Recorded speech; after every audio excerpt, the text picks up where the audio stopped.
าทหรือส่วนที่อยู่ใส่บาท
ใส่ผมเลยเสียดูนี่ก็ได้เสียเก็บแบบพอดีแล้วขอให้มีแต่ความสุขขอให้มีแต่ความสุขให้แก่ข้าพเจ้าเพื่อให้มีคืนขอให้มีความเดือดร้อนและเดือดร้อนมามีความทุกข์กายทุกใจขอให้มีแต่ความสุขตลอดไปขอให้หลังพระราชาที่พระรักษาข้าพเจ้าและเหล่าสิ่งทั้งปวงชายทั้งปวงและมนุษย์ผู้ชนทั้งปวงเทวดาทั้งปวงมนุษย์ทั้งปวงสัตว์นรกอสุรกายทั้งหลายทั้งปวงจงอย่าได้มีเวรอย่าได้มีความอาฆาตพยาบาทและเบียดเบียนอย่ามีความชั่วร้ายทุกใจขอให้มีแต่ความสุขตลอดไปขอให้สรรพสัตว์ทั้งหลายมีความเจริญจงพ้นจากความทุกข์ยากจงอย่าได้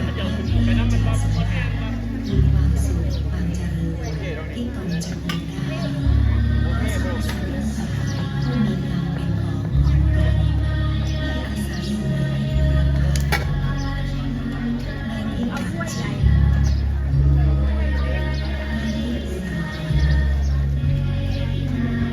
และที่ทางศีลในที่ต่างๆในที่ตายายในที่อีสานในที่ขอระเบียบในที่สารา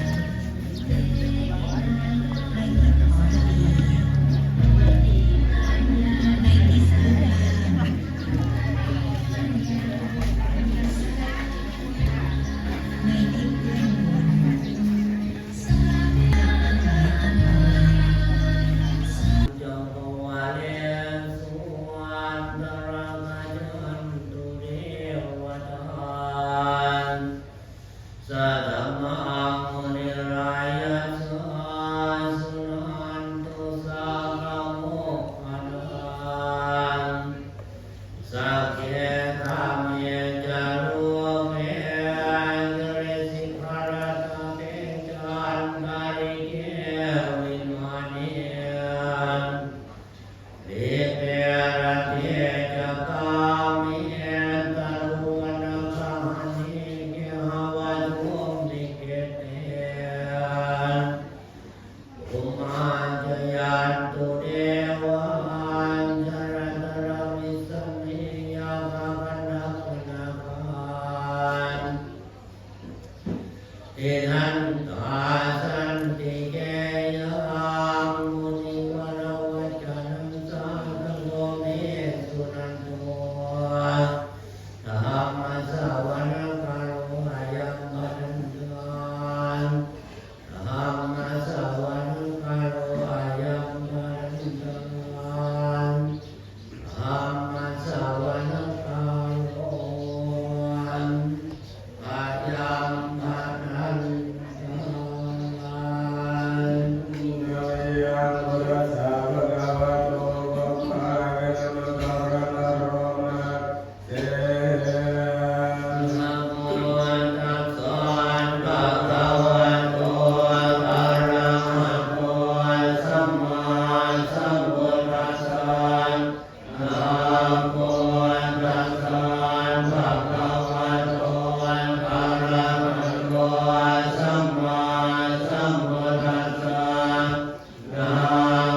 ติยัมปิพุทธังสรณังคัจฉามิ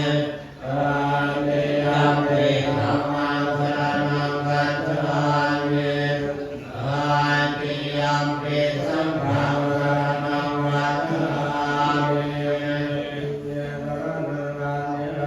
พุทโธเมสรณังวรังเอเตนะสัจวัจเจนะสุวัจจิเต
ยะปะทานันตสังฆะโห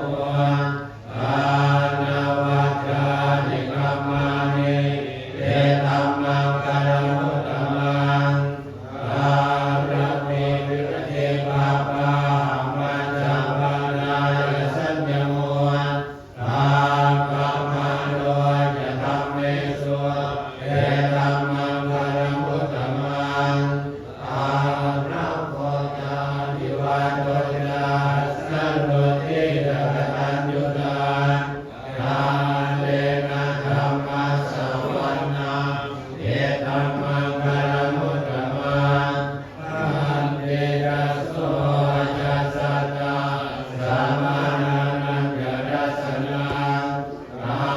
เลนะธัมมัสสังฆัสสะเอตัมมังกัลมุตตมัง